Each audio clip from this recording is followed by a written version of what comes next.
بسم اللہ الرحمن الرحیم الحمدللہ والصلاة والسلام علی رسول اللہ اما بعد۔ قیامت کا دن جو سخت ترین دن ہے، جس دن ستارے جڑ جائیں گے، آسمان گرا دیا جائے گا اور قبروں کو اکھاڑ دیا جائے گا، زمین ریزہ ریزہ ہو جائے گی، اللہ سبحانہ و تعالی کی ذات کے علاوہ کوئی چیز باقی نہیں رہے گی۔ قیامت کا دن اس قدر سخت ہوگا کہ جب آگ کو بھڑکا دیا جائے گا، ستارے جڑ جائیں گے، سمندر اپنی موجوں میں پانی چھوڑیں گے اور سورج بالکل قریب آ جائے گا۔ ان لمحات میں، اس مشکل وقت میں اگر کوئی ہستی کام آنے والی ہے، اگر میرا اور آپ کا کوئی مددگار ہے، تو وہ جناب رسول اللہ صلی اللہ علیہ وسلم کی شفاعت ہے۔ رسول اللہ صلی اللہ علیہ وسلم کی شفاعت ہمیں کیسے مل سکتی ہے؟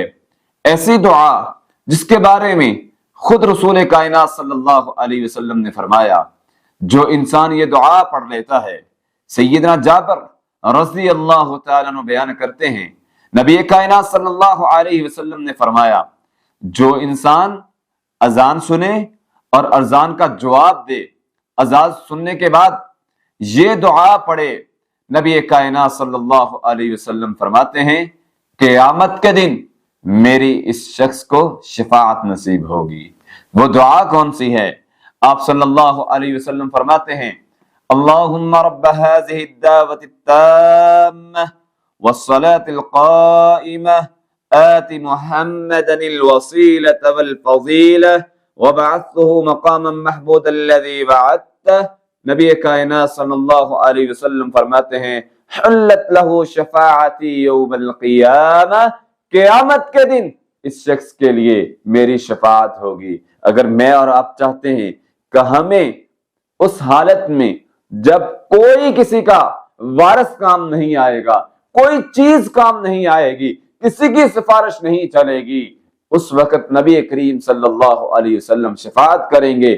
اگر میں اور آپ شفاعت واجب کروانا چاہتے ہیں، اگر میں اور آپ چاہتے ہیں کہ رسول اکرم صلی اللہ علیہ وسلم ہماری شفاعت کر دیں، تو اس دعا کا اہتمام کریں۔ الہ العالمین ہمیں یہ سعادت نصیب فرمائے کہ ہمیں بغیر حساب کے ہمارا داخلہ جنت میں کر دے اور ہمیں قیامت کی سختیوں سے محفوظ فرمائے۔ قیامت والے دن رسول کریم صلی اللہ علیہ وسلم کی شفاعت نصیب فرمائے اور آپ کے ہاتھوں مبارک سے ہمیں حوض کوثر نصیب فرمائے۔ اقول قولی ھذا استغفر اللہ من کل ذنب واتوب الیہ۔